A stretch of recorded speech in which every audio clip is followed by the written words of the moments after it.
Back in the shop. This project tonight is going to be I call it a Noodleboard stove cover, stove top. I built several of these, but this is actually going over her washing machine dryer type thing. Actually, this is the second one I've done for someone that's wanted it over that appliance instead of their stove. So this is it. I got it laid out. It's going to be a 31 by 30.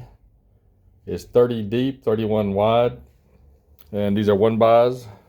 Got them, several of them cut, and I had to make a shorter one here to match, to make up the distance, the measurements. So this is going to be the back piece here.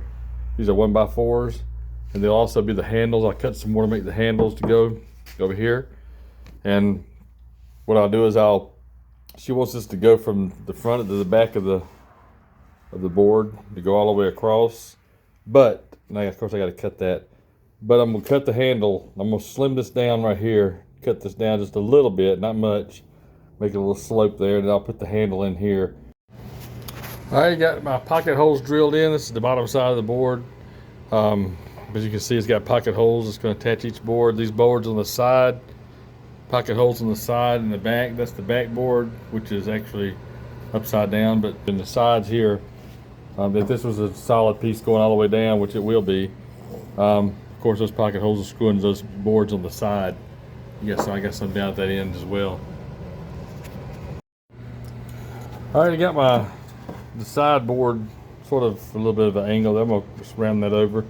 Got a little bit of a design on it there. What I did here is I got the top of my glue bottle right there. Took the top off of that and made me a circle around that, and then drew the line. Of course, this is gonna be the handle. There's other than the circle. I'll take my jigsaw and I'll cut all that middle out.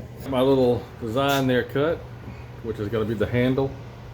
It looks really, really rough right now. So what I'm gonna do is I'm gonna take it, my sander over here, and I'm gonna let that thing run inside the handle and sort of sand it out a little bit and make it nice and smooth. All right, got the handles sanded down now. Got the little round, I did a round over bit on my router just to give it a little more look. I got a little bit of round over on the inside of the handle. Move back over here to the bottom board. I'm gonna sand the bottom of this off, get all these little nicks off of where the pocket holes were at. And then I will start assembling these boards together and then assembling the sides. So that's the next step. All right, this is what I ended up with. As you can see, it's got the pocket holes in the back, attached to the back piece and to the sides. Got the handles, got the main board. It's a pretty big one. It's going to go over her washing machine, like I said.